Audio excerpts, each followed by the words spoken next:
Hey everyone, thanks for tuning into this episode of the Creatives of Windsor Podcast. I'm your host, Anthony Sherdown, and today I'm sitting down with Windsor West MPP, Lisa Gretzky. Thank you for coming on. Thanks for having me on. It's nice to see you again. It's been, it hasn't been that long actually since I've seen you, but always nice to see you. So I guess what I want to start with is, I'm sure you get asked this a lot in interviews, but what pushed you into politics? Why did you get into politics? So I never thought I would run in for any political position. I didn't follow politics at any level that closely. And it was really when my kids were little and they went to John Campbell Public School, and I was on the parent council, and they were going to either tear the school down, renovate it, consolidate with another school. And as parents, we didn't feel like we were getting answers. So a friend of mine said, well, if you want answers, you've got to become the boss.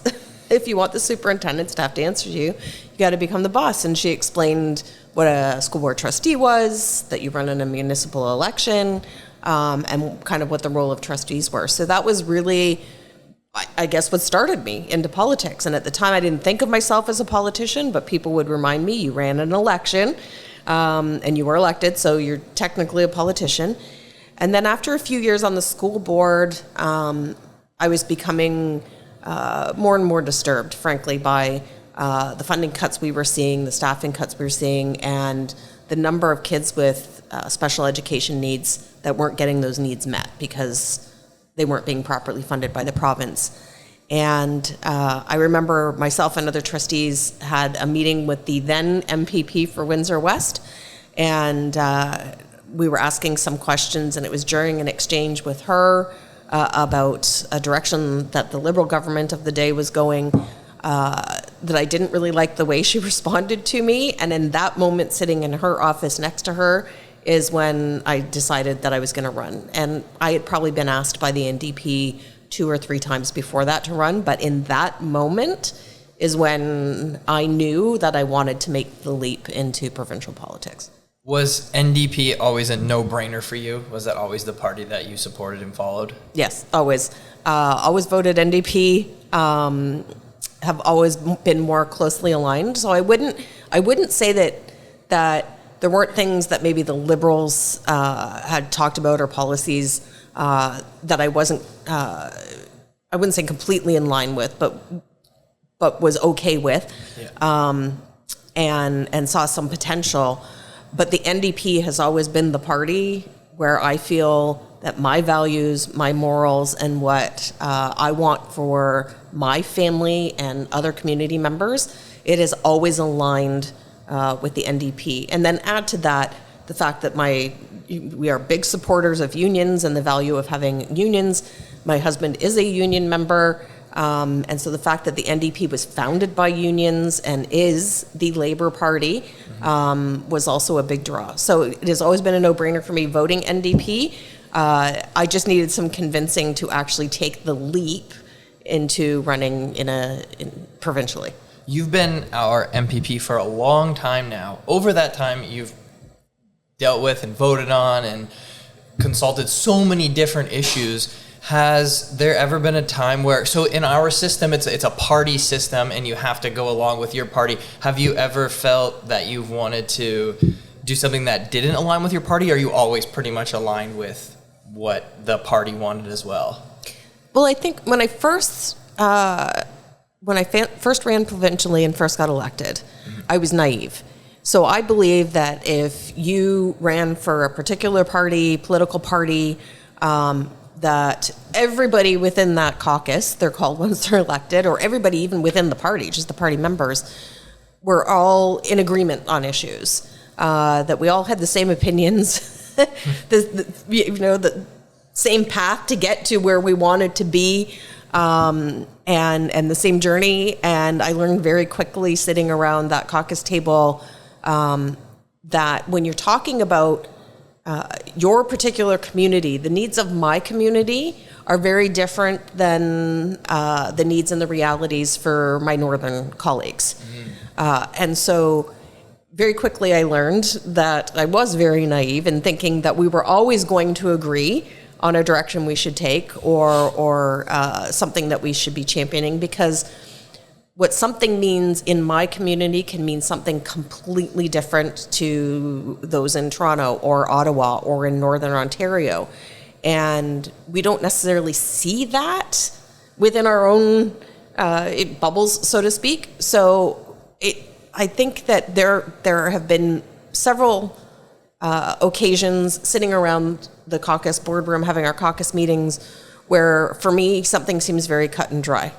That this direction that we're going to take, or this policy, or this bill that we want to introduce is very cut and dry. It's going to be great for people in this province and make life better for them. And then one of my colleagues will put their hand up and say, well, okay, but in the North, this is what that means. And that actually is detrimental to the folks here. So there's any political party in any caucus, there will be disagreements. There will be times where you think you have the best answer, and others will come out and say, okay, but have you thought about this? So there has been that push and pull, but there has never been a moment where the party as a whole has come forward with a policy or a position where I outright said, that's not something that I can support. There's always been things to talk about, but there's never been kind of a game changer or a no-go zone for me. That sounds probably like a perfect scenario. You're obviously not going to always agree exactly with every little thing. Do you feel, I feel like Windsor probably really stands out as a community compared to everywhere else in the province because of, we're on the border and everything is just so much different here than everywhere else. Do you find that as well compared to your other colleagues' ridings? Yeah, there's a lot of similarities, but there are a lot of differences. And I think that's the one thing that I value the most with our caucus, that we can advocate for our communities and what is best for our communities. We can bring our constituents' voices forward. I feel very, very strongly that when I'm sitting around the caucus table or having conversations, maybe with my leader, Marit Stiles, just on our own, or when she's here in town, that when we're having those conversations, everybody's listening and everybody cares about what you're saying. When they come to the table with a different perspective from their constituents, it's coming from a place of trying to make us all stronger and build communities. So that's, I guess, one of the things that I really like is that I'm able to have those conversations and say, this is what's unique about my community. And the other piece of that is that Marit, my leader, is genuinely interested. She takes a lot of notes. Yeah. A lot of notes. And then she'll say, you know what, you've got that issue going on right now. I want to come down and I want to see firsthand, or I want to talk to the people that you're talking about that are impacted and find out what I can do and how I can amplify the message or celebrate something. She has been to every single parade that we have here, whether that's the Pride Parade, the Canada Day Parade, the Santa Claus Parade, every parade that we host here in Windsor, she's been to at least once because she wanted to experience that, because she understands that that's different. It's an opportunity to connect with people here locally, and it's an opportunity to see what the needs of our community are, or some of the things we're excelling at, how that's different from other parts, and how she can take that and push for something different in other areas. Yeah, she is here a lot. See her quite often. She absolutely loves Windsor, and I will tell you that when she comes, we have a lot of fun. Yeah. There's a lot of work to do too, but we always have a lot of fun. But everybody is so welcoming when she's here. And everybody is it's her personality. She's so open and warm that people just naturally gravitate to her and want to share their stories and talk about not just barriers they're facing and how they think what direction they think the provincial government should be going, but they talk about the celebrations in their lives as well in very personal ways. And I think that speaks volumes to Marit as a leader, but also to who we are as New Democrats, that people feel comfortable like that. Yeah, for sure. Is it true that you guys are going to Queen's Park later this year because of the municipal elections? Yeah, we're barely going to Queen's Park before the new year. It's not because of the municipal elections. That is what the Ford government has put out there, that it's because of the municipal elections. We rose early June. The legislature rose for a regularly scheduled summer recess. So that gives an opportunity for MPPs to go back into their ridings and do really concentrate on community and constituency work. And to be fair, we're humans. So maybe take some vacation time. I just had a week away kayaking and fishing with my family. But that's a normal break. We usually go back around the same time that the kids go back to school. The government decided to extend the shutdown of the legislature till the end of October. Wow. And the reason that any government does something like that, when you look at, there was the scandal around the premier buying the nearly $30 million private jet for himself, the Billy Bishop Airport expansion scandal that was going on. Now it's come out that there's conservative government members that live in Toronto who were renting luxury hotel suites and charging taxpayers for it. So when you look at all these scandals that are coming out, any government that is in that position is looking to stop opposition members like ourselves from being in the House, asking those questions, challenging them on their decisions. They don't want the media attention. So if they're not at the legislature, the Toronto media doesn't have that access to them regularly. Doug Ford is now staging press conferences where they don't actually even invite the media. So it's completely staged and controlled so that he doesn't have to answer questions. So that's the reason the legislature is shut down now. It's not because of the municipal election. There are by-elections that happen. There are federal elections that happen. There are municipal elections that happen when the legislature's sitting.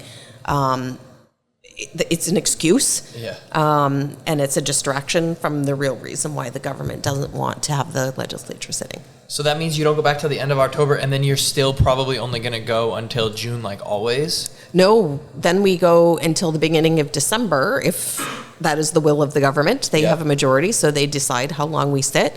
So we normally sit until the first week or two of December, and then we go into the winter recess. And that sends everybody, the legislature doesn't sit. We go back into our ridings until usually sometime in February. Okay. And then the legislature goes back into session and we start doing the travel back and forth. Add into that, so we're not going to go back till, I believe it's the 27th of October, almost the beginning of November. There is a constituency week in November where the legislature isn't sitting, and then we will recess in early December. So we have had the fewest number of sitting days under this government than any government in recent history, and they're moving more and more to not having legislative sessions where we're doing debates and introducing bills and passing legislation and having question period. They're moving more and more away from that accountability, and that's really a disservice to the people of the province. Yeah, part of our jobs to be there. Yeah. Does that really put you behind on the issues you want to address and the bills you want to present and everything? Oh, absolutely. So when we recessed, I had a bill that I had tabled regarding a provincial grant for people who have to travel to get health care. Yep. So there's currently a Northern Ontario travel grant, which is there for them, but that needs work too. Many people have issues accessing it, but I want to expand that. So it's anyone in the province, if you have to travel for specialist care that's not available in your community, and you have to travel 100 kilometers or more one way, that you would be able to apply and qualify for a grant to get some of that money back from the province. And that came out of Windsor. That came out of talking to people in the community who had barriers accessing healthcare because the nearest specialist is in London or Toronto, and they can't afford the time off work or the travel costs. So I had introduced that legislation, and the day before my debate slot, to be able to debate that legislation and hopefully with the support of the government, pass it, the government shut the legislature down. So that means that now that debate and that legislation is stalled until we go back at the end of October, for us to be able to at least have the debate about it and discuss it. And that's not just my bill. There's other bills. And in the meantime, the government isn't introducing legislation either.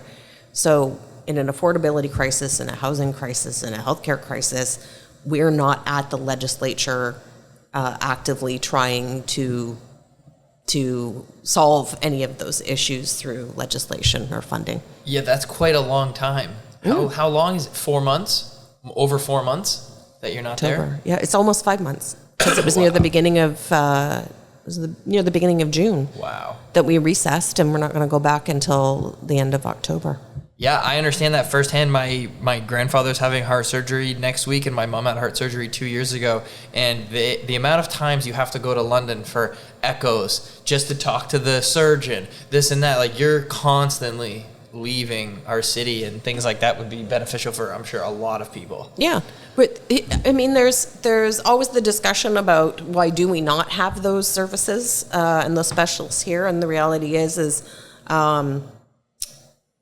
they're going to go. There's not enough of them. First of all, when you look at most of the specialties, there's not enough of them.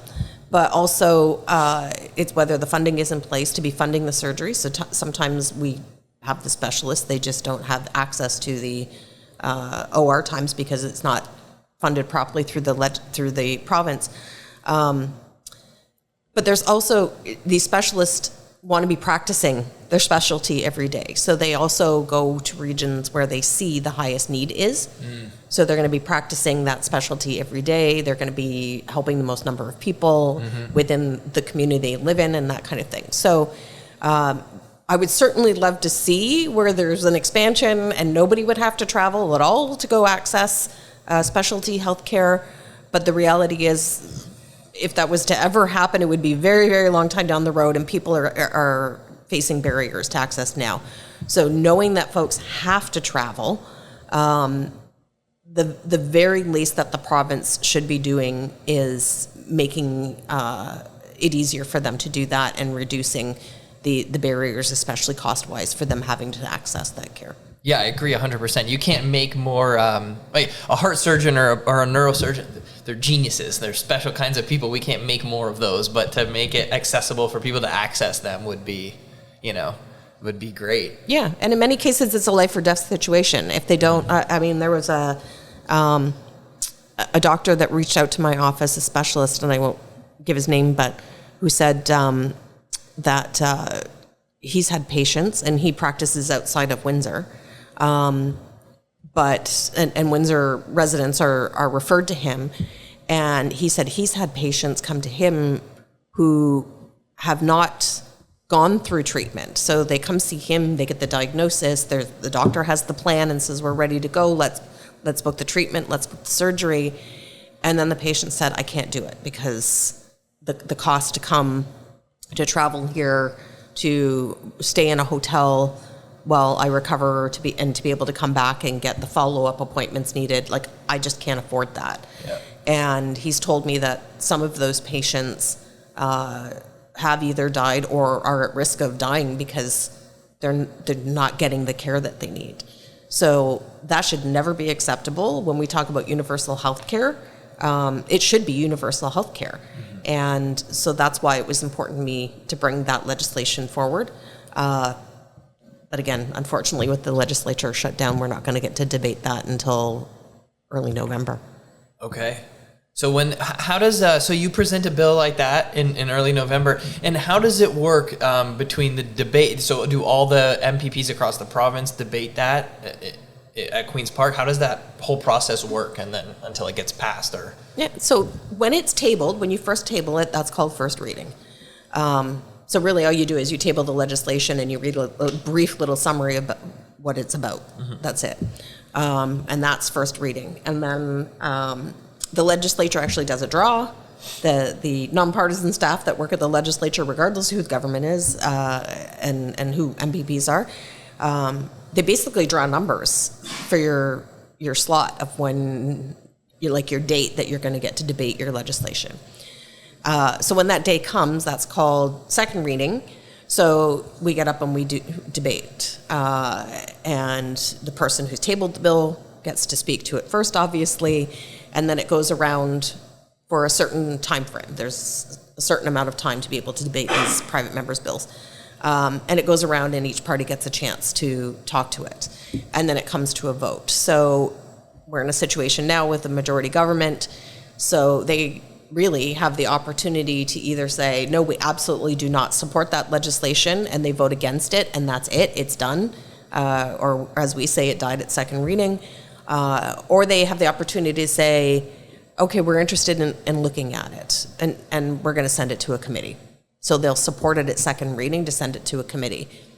That doesn't always mean the government really is interested in the bill. It just means that perhaps it's controversial enough that they don't want to immediately vote it down. Not just this government, other governments of other political stripes have done the same. But they may not want to vote it down immediately, so then they'll say they're sending it to committee. They control the committees, so then they decide whether your bill gets called to that committee and studied at committee, and then you get people to come in and talk to the bill, people with lived experience, people that the bill's relevant to. And then there's a vote at committee, and if it passes that committee, it comes back into the legislature for third reading, which is very similar to second reading. And you go through that whole debate process again, and then ultimately there's a vote on whether or not it fully passes and becomes legislation, gets royal assent, becomes legislation.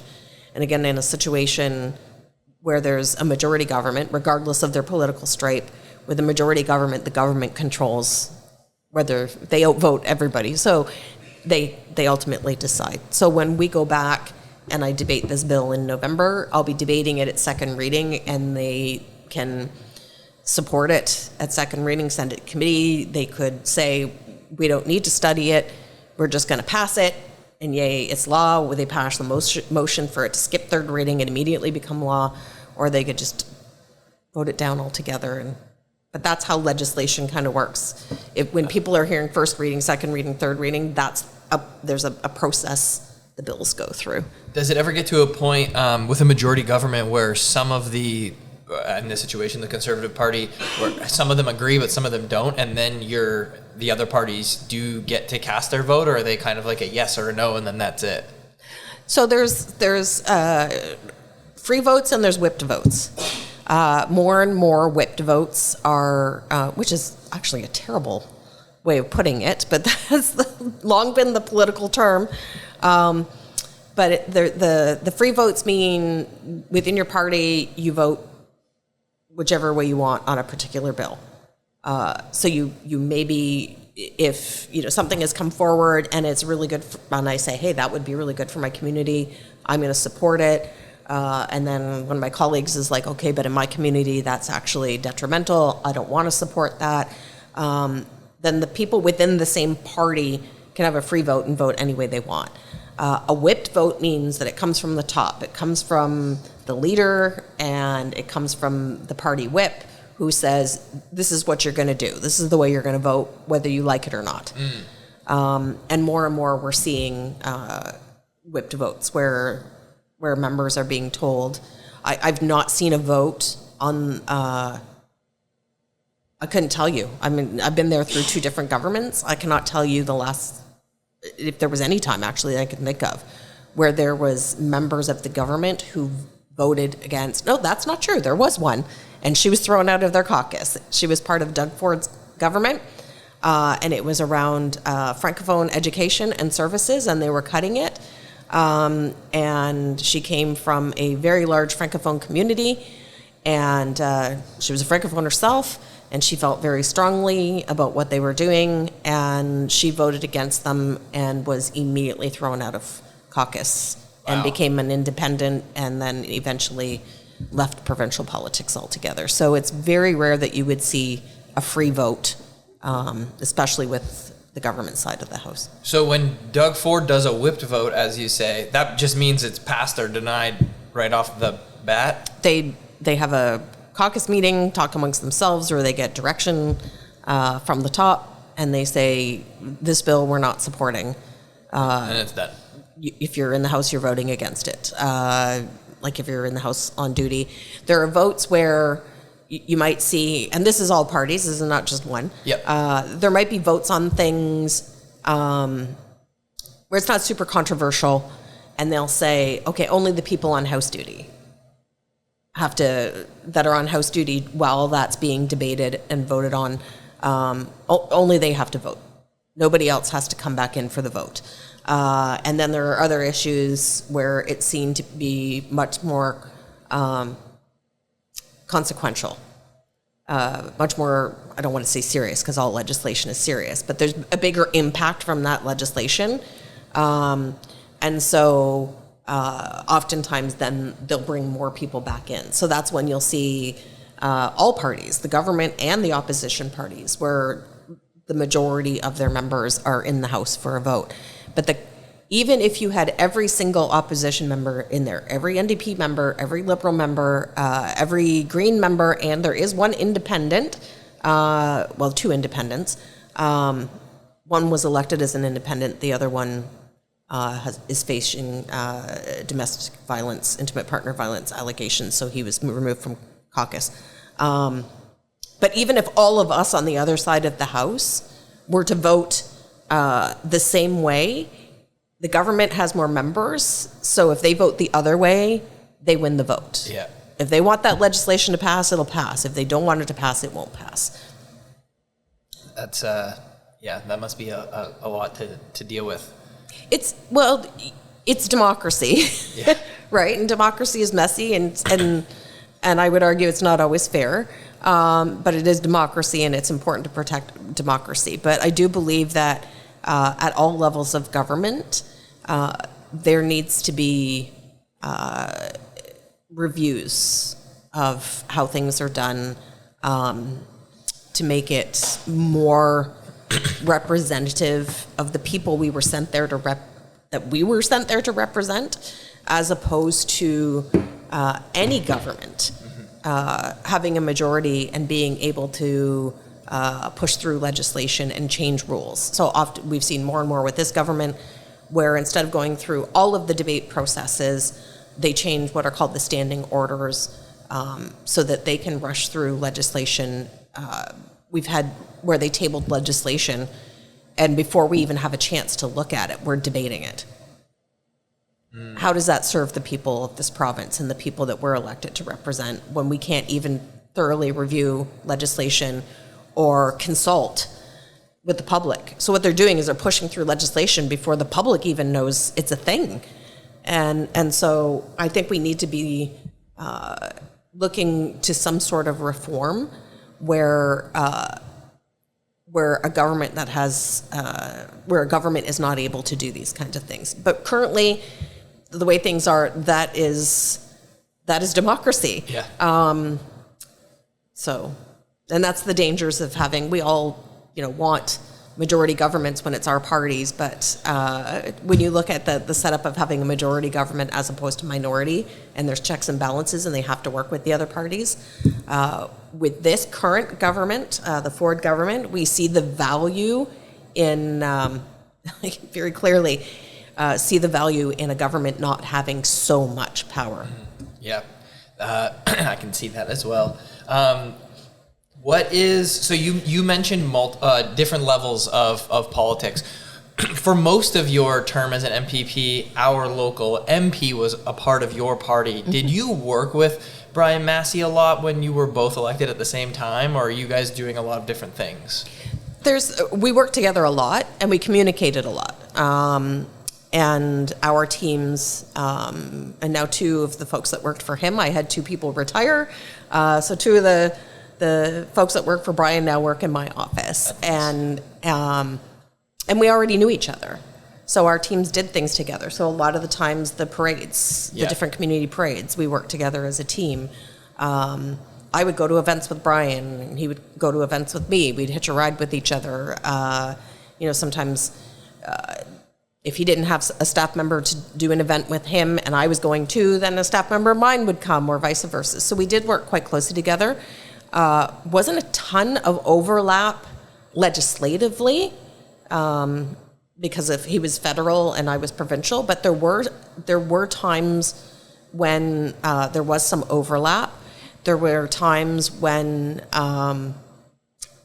it was really an overlap with municipal too. So we would work together. I remember working with Fabio Costante when he was the councillor in Ward 2 over truck traffic in the West End, which had nothing to do with Brian or I, but we represent those people too, and the community was really saying we don't want this to be happening. And so we all banded together. So I think for me, that was certainly a blessing to have someone, not only that you could work with and get along with, but also to have somebody who is from the same party and does have the same values and ideals and the same end goal, I think is not only beneficial, didn't just benefit me, it actually benefited the entire community. There was always, Brian, I swear, would never sleep. So there were times 11, 12 o'clock at night, he was sending me a text message about an idea he had on a particular issue that, that we could work together on. And I have to, honestly say that not having a federal riding mate where we have that kind of relationship, or where they're not actively seeking that out, even to form kind of that relationship, has been very difficult, but I think it's also detrimental to the community. Yeah, that must have been very, very nice to work together for that long, probably over a decade, right? You would have worked with him? Yeah. I've been elected 12 years, so it would have been... Yeah, about a decade? It was, yeah. Wow. And I knew Brian. Brian was one of the people they kind of sent my way to try and convince me to run in the first place, when I was the school board trustee. And he would call me he'd have constituents come in with issues around school board stuff, and he would call me as a trustee. So we did have some history prior to that, but it's been hard not having him, but it's great to have some of the folks from his team be able to move over onto mine. Yeah. A lot of the constituents recognize them from Brian's office. We still have folks come in asking for help on federal issues because they know some of the staff transitioned over. But it's definitely been different not having Brian in that position. For sure. Do you now, on the other level with the municipal, like obviously we have an election coming up this year, and you're gonna get a ton of new city councilors, or maybe not, throughout your area. Do you work with our city councilors a lot as well?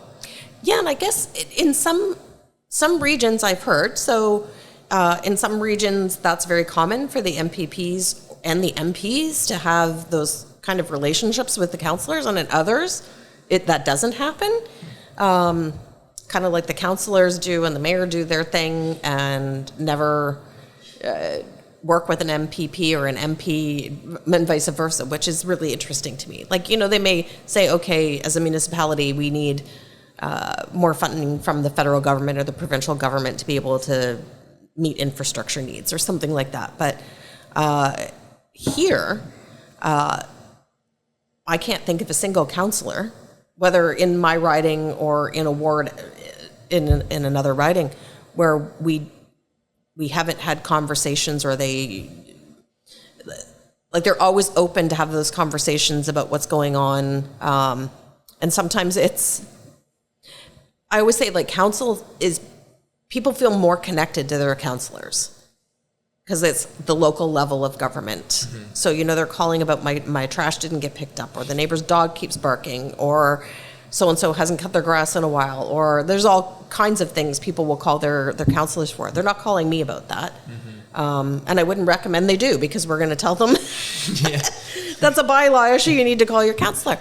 But people feel, because the decisions that council make immediately impact people. People feel that immediately.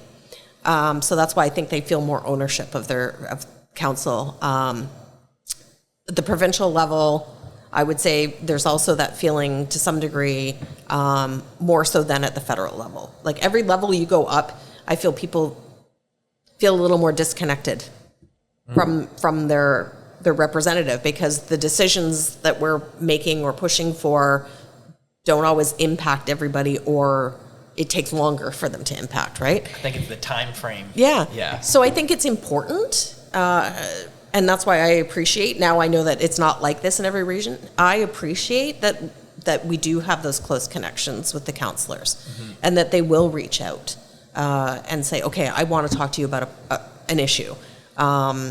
Again, like I'm using Fabio as the example again. There were several times he reached out that it was not necessarily something that Brian or I was like, it was within our wheelhouse, but with the three of us coming together to raise awareness about it, we were able to affect the change that needed to happen. So I think that's really important, and that's something that I really appreciate about council here, is that the individual councillors themselves are open to having those conversations and highlighting more local, almost like micro issues for us. I think that's really important. There must be, I'm not super familiar with the exact boundaries, but there must be a couple city councilors that are a part of your riding and Andrew Dowie's, right? Where there are things between? That's a very good question that I'm not sure I can answer. I would think, I would think there is, because if you look at the boundaries, which are really confusing for people. Yeah. So I get people who are think they're in my riding, and they're in Andrews, and they had no idea, and vice versa. I'm sure he gets people calling him.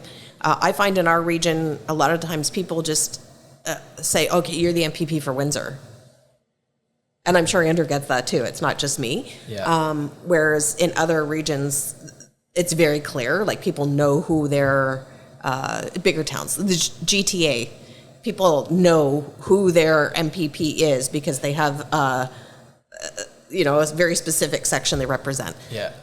Whereas here, people are, it's just the thinking's different. You live here, you've got Windsor in your title, you must be my MPP, right? And that's great, because they reach out and they share some issues with me that I'm able to then take forward and try and make changes. But it's very confusing the way the ridings are, because if you live on the north side of Tecumseh Road, the boundary is Langlois. So if you're on the north side of Tecumseh Road and you live on the east side of Langlois, or is it Benjamin? See, now I'm confused too. But you live on the east side of that road, you're in Windsor Tecumseh, but your neighbor right across the street from you is in Windsor West. And then if you cross Tecumseh Road and you're on the south side of Tecumseh, you're now in Windsor West. So at one point, I technically lived in Windsor Tecumseh, and my kids went to school in Windsor West. And then the other side, the north side of Tecumseh, the riding goes, the south side of Tecumseh, Windsor West goes all the way to Paulette. And then it's that same street split where one side is Windsor West and one is Windsor Tecumseh. So people get confused, and understandably. Yeah, because sure. Look, I just confused myself while trying to talk about it. So I think people are familiar with the towns Windsor, LaSalle, Tecumseh, and then when municipal and federal politics get dropped in, you guys cut off right in the middle of the cities and stuff. I think that's what throws everybody off. Because does your riding reach into LaSalle as well? Yeah. So again, that's where it gets a little confusing too, is for people, because if you look at the Windsor Salt Strike. That went on for so long. So the folks that were at the evaporation plant, so right next to the Gordie Howe, right next to where they were building the Gordie Howe, those folks are in where they was Windsor West. Yeah. If you went out to the mines, where the picket line was for the mines, when you were on the east side of that bend, you were in Windsor, and you were in Windsor West. As soon as you crossed the street or went around the bend where they were, you were now in LaSalle. Yeah. So I remember them telling me a story, as is normal during strikes in the colder weather, because they were out there through all the seasons. They have burn barrels. They get barrels, they put wood in it, and they burn them to keep warm. and for some light at night. And I remember them telling me a story that they had the burn barrel on the one side of the street, and I believe it was Windsor Fire came out and said, you can't have that. That's not allowed in Windsor. But if you move it just around literally there's a little bend, you move it just around the bend, just to move it a few feet, you're now in LaSalle and those are allowed. And so they did. They just moved it around. So it can be very confusing for people. But I think the important piece is that I know from my office, and I would argue regardless of political stripes and differences and maybe some battles that we have personally amongst ourselves as provincial and federal representatives, if somebody calls my office looking for help and they don't live in my riding, we direct them to the correct representative. Yeah. And we say, okay, you live in LaSalle, this is your MPP or your MP, here's the contact information, right? Or you live in Tecumseh, here's the right contact. And I would hope, but I would think the others do the same thing. Yeah. Because the goal is to get people the help that they're looking for. Do our best anyways to solve whatever the issue is. Of course. What's one local project that you're most proud of right now? Either that's already been completed or you're currently working on, or I just have to put you on the spot. Well, I think everybody's really proud of the Gordie Howe. And to be honest with you, I'm glad I was included in the opening, but it had nothing really to do with me. Maybe at a micro level, but really. One project that I'm working on. I would say the legislation that I'm waiting to debate around the health travel grant, because that will be a game changer for a lot of people in our region and across province, frankly. So that's something, and that came out of community. Every piece of legislation or motion I brought forward has come from someone in Windsor, one of my constituents or someone in Windsor. It's always been sparked by them. So I'm really proud of that. But on really, I'm going to say the intimate partner violence, the work around getting IPV declared an epidemic and ending IPV and gender-based violence. And the reason I say that is, I didn't do it alone. I'm certainly not taking credit for everything. I have a platform and a position that gives me the opportunity to be the mouthpiece and get more attention for what I say and do. But through the work of bringing forward that legislation to try and get the government to make the declaration, we have seen, I think it's well over 100 municipalities now that have made the declaration, and there's more coming in where municipalities made the declaration that IPV is an epidemic, and they're pushing the province to also do the same. But there have been 3 other provinces since I brought forward that legislation that have made that declaration. And that would not have happened if we didn't work with community members, survivors, families of victims, the frontline workers in that sector. If we didn't have so much support from them, we filled the galleries at Queen's Park for that debate. There had to be well over 200 people there. And none of that work with the 3 other provinces. We now have police services across Ontario that are now calling IPV. We've dragged it out of the shadows, and more people are talking about how it's not just that's private and personal, and they have to deal with it on their own.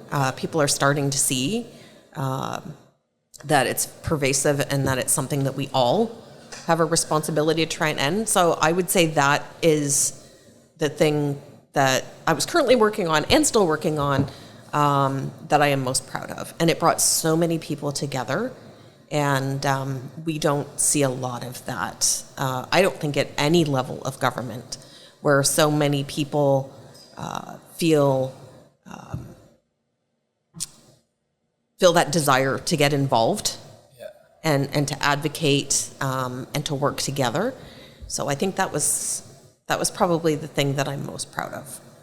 Yeah, these are some big, very important issues that I think affect everybody in the same way, regardless of your political stance, the health issue, and then IPV as well. Declaring that as an epidemic, what would that do? What would that bring to help support, I guess, the victims more so than it is now?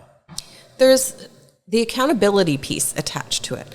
So when the government recognizes that something is an epidemic, in this case, intimate partner violence, when they realize that we're seeing an increase in the violence, we're seeing not just the severity of the violence, but the number of incidents, when we're seeing the number of femicides go up. Now, when they make that declaration, it is telling everybody that it is legitimate, is the thing, and it's to be taken seriously.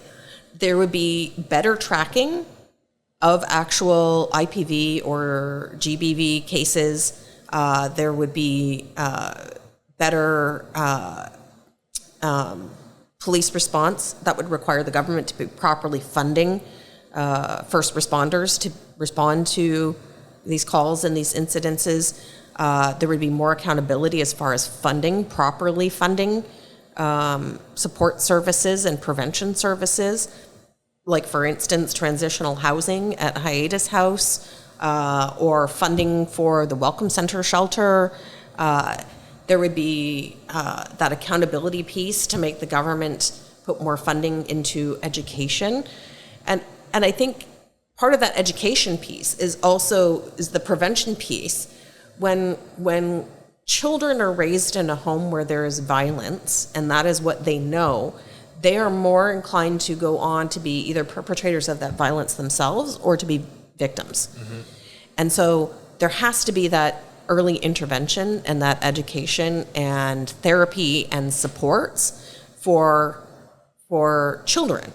And I think that's part of the, for me, and certainly I've heard it from others, that's a small piece of the government making the declaration, is not only acknowledging it, but having that accountability. Okay, so now you've acknowledged it, you've named it, because if you don't name something, it's really hard to deal with it, right? To solve the problem if you're not naming the problem, identifying the problem. So once they make that declaration, there is that accountability and that importance, kind of the exclamation point on the importance of properly funding the social safety net to be able to hopefully one day completely end the violence. Yeah, no, that's that's great. That's a very good issue to back and get behind, and it's so important and very serious. It seems like all of your issues are very serious, between that and the healthcare thing, and they're both so different. But I think that both of those issues impact probably every single citizen, either directly or indirectly, which I think are things that are very important to put a lot of your time and effort behind. Those big, really important issues, which is great. What is something you wish your voters, or no, let me rephrase that. What is something that you wish anybody in the general public understood about provincial politics? What's something you wish you could just tell people, I guess, to educate them a little bit more? I think the biggest thing, first and foremost, we're human. People will agree or disagree with us. They may agree with us all the time. They may disagree with us on certain things. They may just not like us at all just because of the party we're attached to, or I was telling my granddaughter the other day, like, not everybody that you meet in your life is going to like you, and you're not going to like everybody that you meet either. Like, you're not going to be fast friends with everybody, right? So, and that certainly applies to us.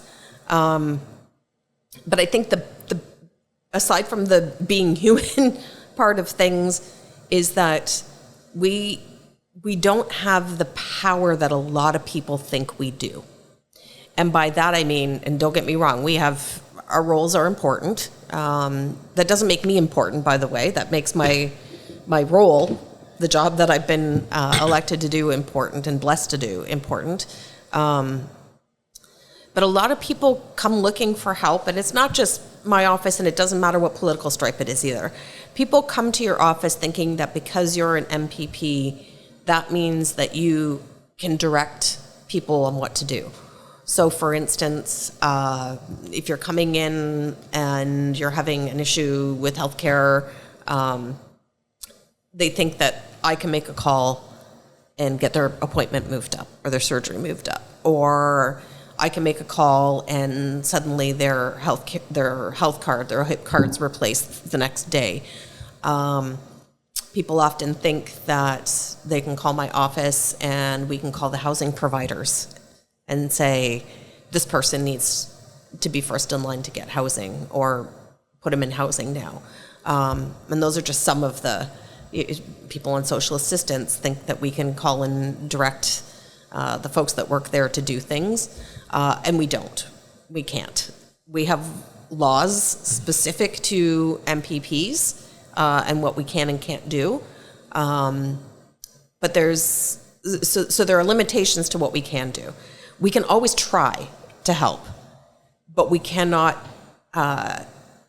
direct these outside agencies to do anything, nor should we be, because in a lot of cases, I will tell you, we have people come in very desperate situations, very understandably, where they're about to lose their housing. And for anyone, I've experienced homelessness, for anyone who's faced possibly experiencing homelessness or who has been homeless, that's a terrible situation to be in. So I can totally understand why someone would come in and desperately want help and want me to direct the housing providers to provide that housing for them.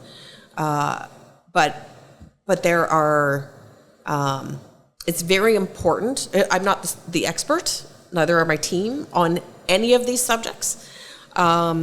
We rely heavily on these agencies to educate us and work with us to help people.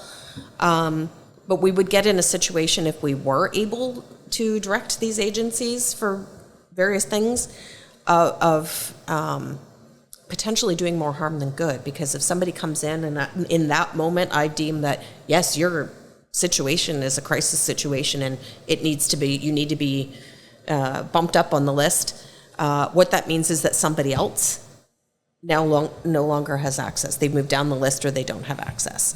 And I don't have the complete picture or the background to be making those decisions that are going to impact another person or a great number of people, right? Yep. So that's why it's important that there's rules around what we can and can't do, and that we work with the various agencies, regardless of what sector it is or what issue it is. So I think that's really important for people to understand, because a lot of people come in, like I said, in a crisis situation, and we would love to help them immediately. I always say, I would like to fix all the issues and put myself out of work. I really would. Because that means everybody would be thriving. Yeah. Not just me, everybody, right? But we can't do that. There are limits. And for some people, they take that almost personally. Like, we've just decided not to help them, as opposed to we are trying to help them, but we have limitations as humans, but we also have laws governing our behavior. For sure.